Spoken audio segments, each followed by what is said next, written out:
We now turn to developing news out of Longmeadow, where authorities released new details on a case that shook the community back in June when it happened. Children injured from chemicals that had been dumped on playground slides. Western Mass News reporter Daniel Santiago joining us live in studio with the latest. Daniel. Chris, we learned today that 2 juveniles are now facing charges in this case. Every parent's worst nightmare, their kids getting hurt. That was the reality for a mother in Longmeadow back on June 11th. Children suffered injuries while playing on the slides at Blaze Park.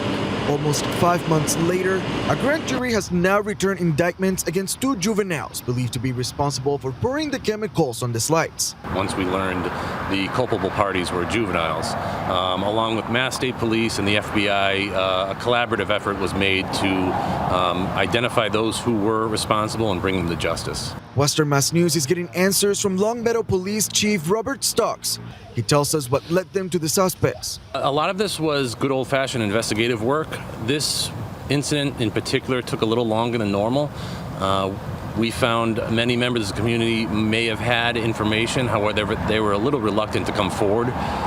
So it took us a little longer to do so, but we were ultimately, through good old-fashioned knocking on doors, following up on leads. I believe there were over 40 interviews made with members of the community and people who may have had information regarding the incident. Both juveniles are now charged with 4 counts of assault and battery on a child with injury, 4 additional counts of assault and battery with dangerous weapon, and vandalism. Hamden District Attorney Anthony Guluni in a statement tells Western Mass News that his office remains committed to bringing justice.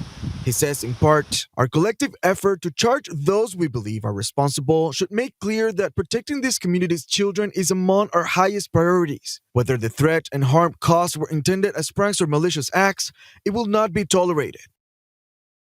Since the 2 suspects are under 18 years old, authorities won't be releasing their identities or further court proceedings with the public. Reporting live in studio, Daniel Santiago, Western Mass News.